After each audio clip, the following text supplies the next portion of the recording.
Hi, this is Phil McCauley for Labour Business TV, and I'm delighted to welcome our very special guest today, Emily Thornberry MP, Shadow Secretary of State for International Trade. Emily, how are you? How's it all I'm going? all right, thank you. I'm fine. I'm fine. I really do want to get back to the world as it was, though. I am so missing meeting people in person. I think the extrovert of me finds all of this very, very hard. I'm sure we're all missing you live and direct as well and in person. Now, you've been very focused recently on Liz Truss, shadowing her, what she's doing with international trade. Just give us a flavour of how things are right now and where we go next. And in particular, of course, with regard to the discourse on Brexit. Okay. So so I shadow a department called the International Trade Department. I mean, the weird thing about it is that it's really a bit like a donut because it misses the most important of all our trade deals, which is Brexit, which she isn't responsible for. Even though half of our trade is with the European Union, the Department for International Trade is everything but Europe. So it is a little bit like they are deployed, like like a magician who like waves a hand up here whilst kind of strangling the rabbit with the other hand, and you don't notice that that's what they're doing. That is what's happening with the Department for International Trade. So, so she spends her time kind of trying to plow a new furrow, set up new wonderful glossy trade deals with Australia or New Zealand, uncharted territory with a bit of glamour.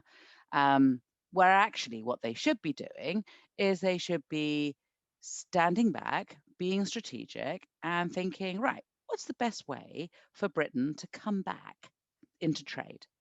And for us to make sure that we look after our economy. We are one of the great trading nations. 1850s, we were the greatest, the biggest trading nation in the whole world.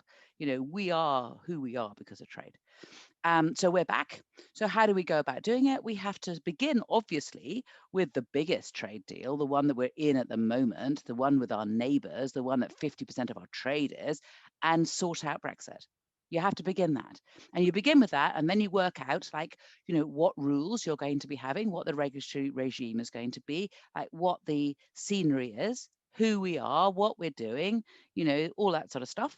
Um, and then go from there to the rollover deals. So the 80 different countries that we have trade deals with, as a result of being in the European Union, we have to kind of make sure that we re-engage with them and that we have trade deals with them, hopefully on similar sort of terms as we did when in the European Union. And then we go out to the new stuff after that. I mean, Liz Truss has been bragging that post Brexit, 80% of our trade is going to be covered by trade deals. Well, actually, at the moment, with like, how many weeks is it? 8 weeks, 10 weeks to go until the end of the year? 8% of our trade is covered in trade deals. 8%. We are about to, at the end of the year, the way things are going, we could end up either with no deal or with a really slender, inadequate deal with the European Union without having sorted out all the rollovers that we need to have done, and certainly not with any of these new glossy trade deals with Donald Trump or, anyone else that, so it's manifest failure. And yeah, so my job is to kind of hold them to account on that. And also, I mean, the way that we would do it, because it's all very well for me to criticize, right? But the way that we would do it is, as I say, you'd have to start with Brexit. You then move on, through the stages. But it's also kind of a mindset of like, what do you want to achieve? Instead of it just being headline chasing, which is what they're doing with international trade, what I think we should be doing is we should be properly confident whilst not being kind of arrogant. And so we should say, right, how are we going to develop our own trade policy? After 50 years of the European Union doing our trade policy for us, how are we now going to do it? What's the way? And you begin with, let's be democratic about it. Let's collect in the common sense and the experience of the stakeholders, of business, of academics, of the public. Let's find out what they think, and let's also, have a role for Parliament. And so, what we should do is, before beginning any trade negotiations, we should put the objectives of the deal, or our objectives, before Parliament, get them to agree it, then have a series of evidence sessions so that everybody knows the whole discourse starts, and then at the end of it, you have a vote, yes, no, at the end. And you do that in a being confident that that will be better That would be better than simply, signing a piece of paper on behalf of the Queen and not actually including anybody else, because that is where we are, and that's wrong. So we should start with that. And then I think also we should be thinking about what's our core values as a nation, and we should be thinking about our trade deals in terms of a modern way of doing it, because Britain as a major economy is now back. We are talking to all the other major economies about how we want to do trade. It's a really golden opportunity for us to be involved in reforming trade, in kind of taking the World Trade Organization by the scruff of the neck and shaking it a bit. All the great international institutions around the world have had a major input from the British. They wouldn't be who they are without Britain. And, this is an opportunity for us to yet again do what we are kind of good at, which is working with our friends, working internationally, working across countries, and trying to be a force for good. And our trade policy could be, our foreign policy in a way in action. So, we wouldn't have a trade deal with Colombia, for example, if it didn't have proper human rights provisions in it that had teeth. We are the penholder in the United Nations and the Security Council on the Colombian peace deal. At the moment, the Colombian government is a government that is against the peace process. We have signed up to do trade with them. We should have as a condition of that trade that they continue to respect human rights, that we don't continue to see trade unionists being murdered on a regular basis. If we're serious about wanting to support the peace process, we can actually use trade as part of that process. Very, very. Sorry, So, I could go on. Perhaps I should pause and take a breath and let you ask me a question.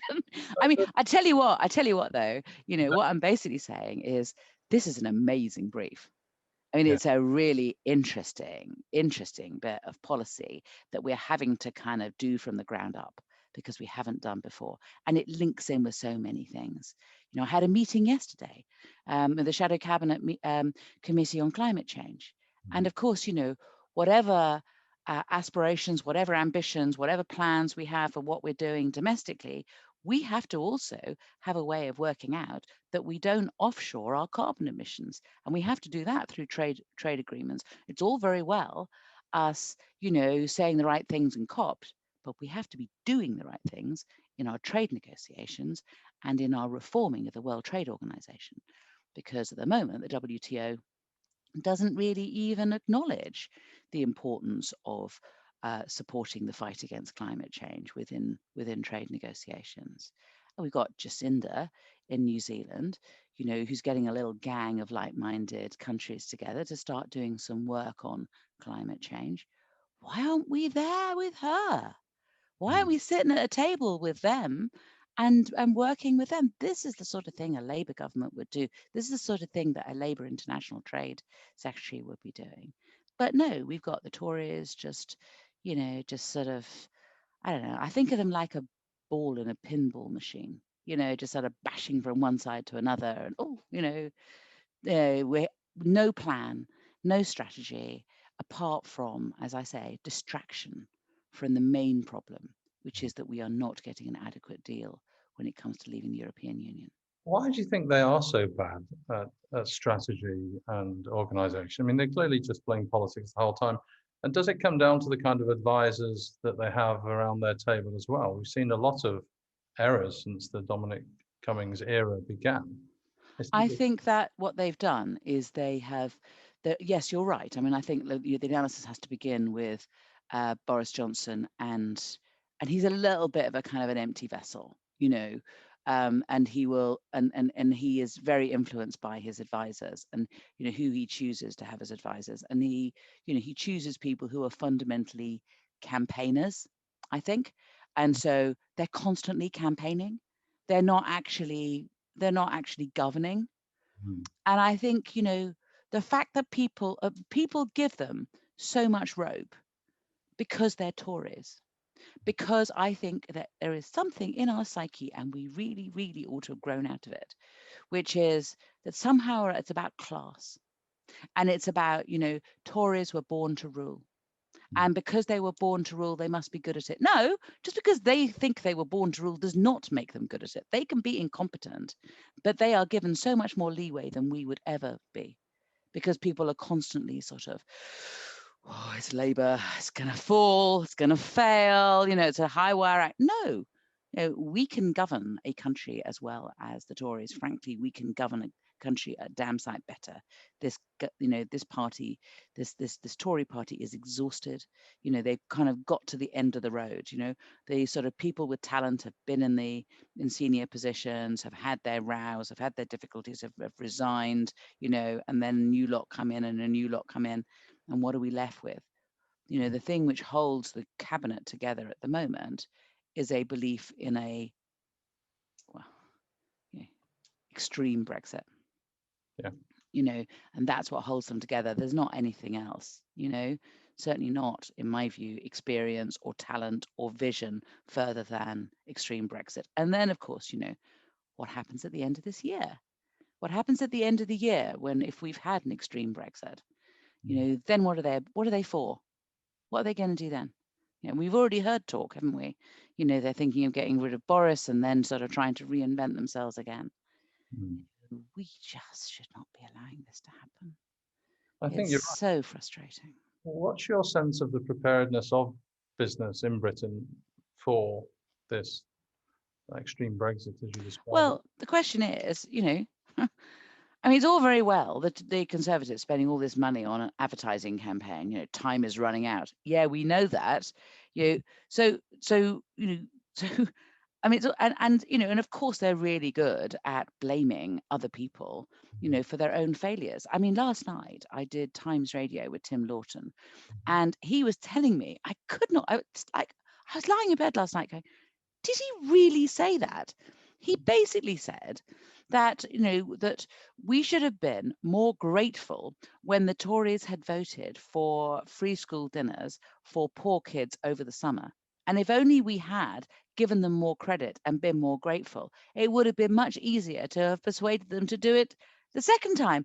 In other words, because we weren't grateful enough, it was our fault that they had voted against poor children having food over half term. That's how, skewed they get and how they will blame anyone. And listen, business, brace yourself. It's going to be your fault, this extreme Brexit. And it's going to be your fault, the chaos that there is afterwards. But, people can't prepare because they don't know what they're preparing for.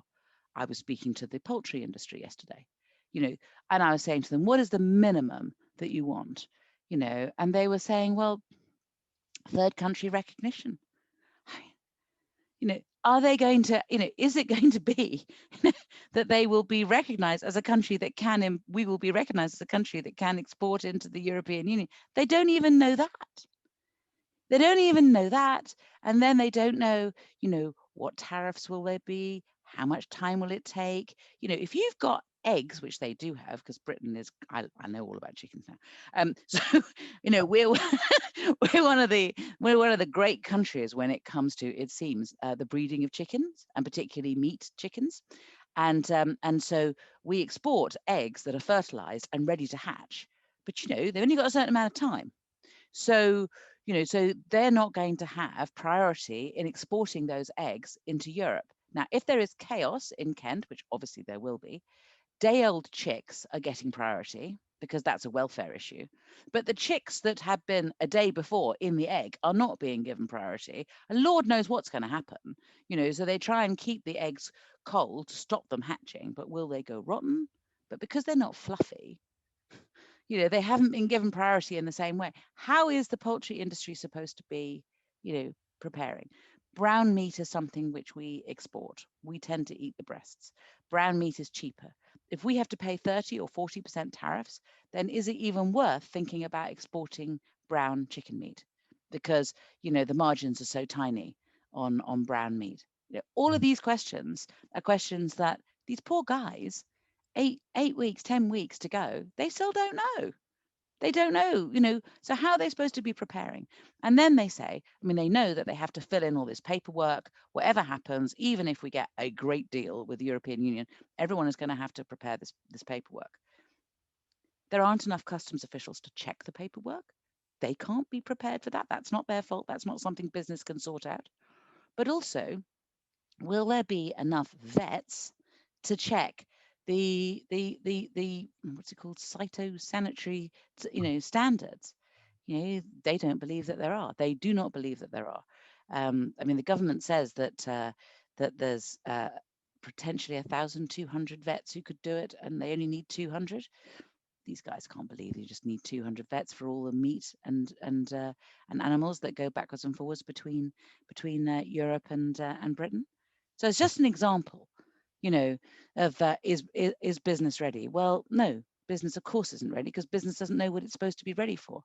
Do you think? If we had done things the way that we were supposed to Mm. and have this deal done, in the time that it should have been done, it would have given everyone a chance to get ready. I remember writing to the government with Keir, when Keir was shadow Brexit and I was shadow foreign, and when, do you remember, the Japanese government said, if we're going to have to go ahead with Brexit, we cannot be told what the conditions are at the very last minute. We need time to prepare.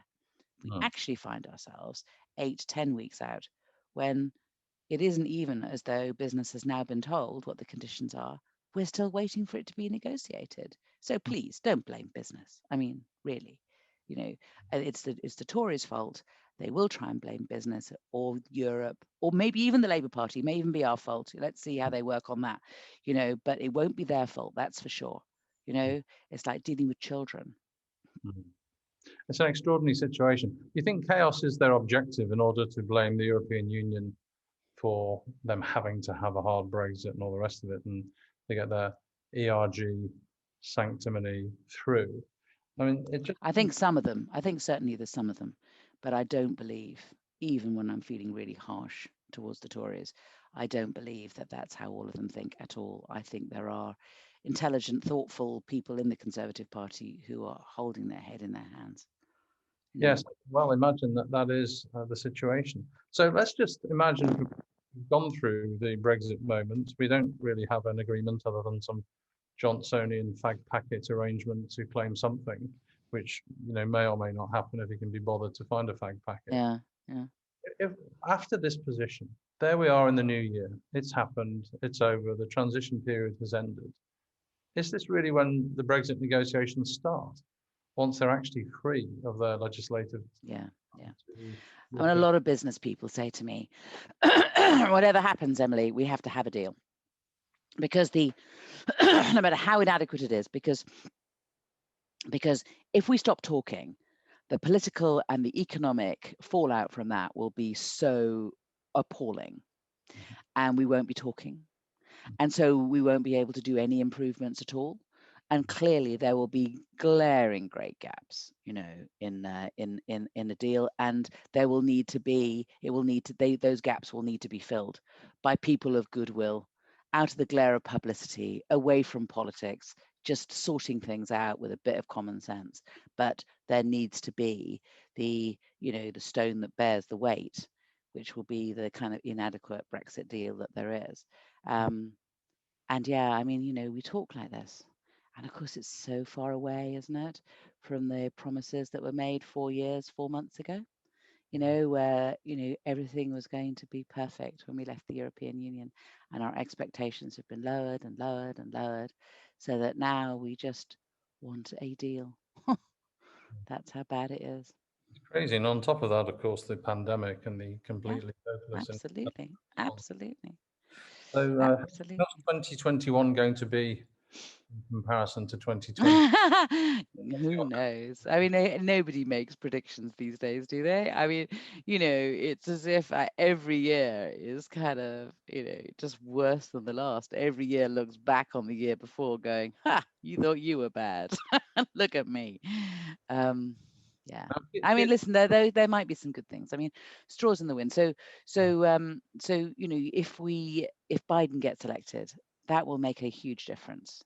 Just a huge difference in terms of countries being able to work together, and things being a little bit more predictable, and the world order being having had some respect being paid to it, and a kind of a lot of sort of repairing of damage needs to be done, and we need as a country to be playing our part in that. So I think that's an important part of it. I think having a grown-up, proper, respectful relationship with our neighbours as we fill the gaps in that are created by an inadequate trade deal. Hopefully that will happen as well. So, and then having some sort of treatment for COVID, and possibly, and we, yeah, no, not possibly. I mean, everyone is so confident that we will have be able to be vaccinated against COVID. It may not be 100% effective, but it'll certainly get rid of the worst effects of it. It'll probably be a bit like a flu jab, when that you, it doesn't necessarily protect you against all flu, but it certainly helps. Yes, it does sound that way. Now, with Keir as the new leader and the new vibe in the party, tell us a bit about that. What's it like around the shadow cabinet table? How are you feeling about things? Where are we heading as a party in the next year or two, up to the next election? I think that I mean, I said it during the leadership election that that what we needed, and Keir, I know, agrees with this, is we need, and it doesn't sound like a great ambition, but we need to show ourselves to be competent and believable and people that you can trust. And that is the biggest job for us, is just, it doesn't have to be this way. There is another way. Just put your trust in us, and we can make the country better, and we can start doing the repairs that are necessary. And as I say, it isn't, it isn't soaring high. It isn't painting in bright, vibrant colors necessarily. It's just winning back the trust of the people. That makes a lot of sense. And finally, let me ask you this, on a personal level. Yeah. How have you found it yourself, for yourself and your family, coping with the pandemic and all that has meant? You said a little about, being in the virtual world and not being. Yeah. Politics going to change when we're all back in the zone and post-COVID? Well, let me just talk about the family first. I mean, I think, I'm an immensely privileged woman. I'm a public servant. My husband's a public servant, so our incomes are safe. We don't have elderly parents, so we haven't had the worry of that. And we don't have little children that we have to be looking after and juggling that along with a job. I have children in their 20s, and that has obviously its own, and they are not in, well, one of them is not in secure work, and that's a great worry, and she's part of a generation that is certainly getting the furry end of the lollipop on this, and a son at university, and that's very difficult for him, being a long way away, on a campus where most of the lessons are taught remotely, and the campus is largely empty, but he's there. So all of that is a worry. But I think that actually my family splits into two, which is the extroverts in my family and the introverts in my family. And the introverts, fine. The introverts quite like it. My husband has never been so happy. He loves being at home. He sees his wife.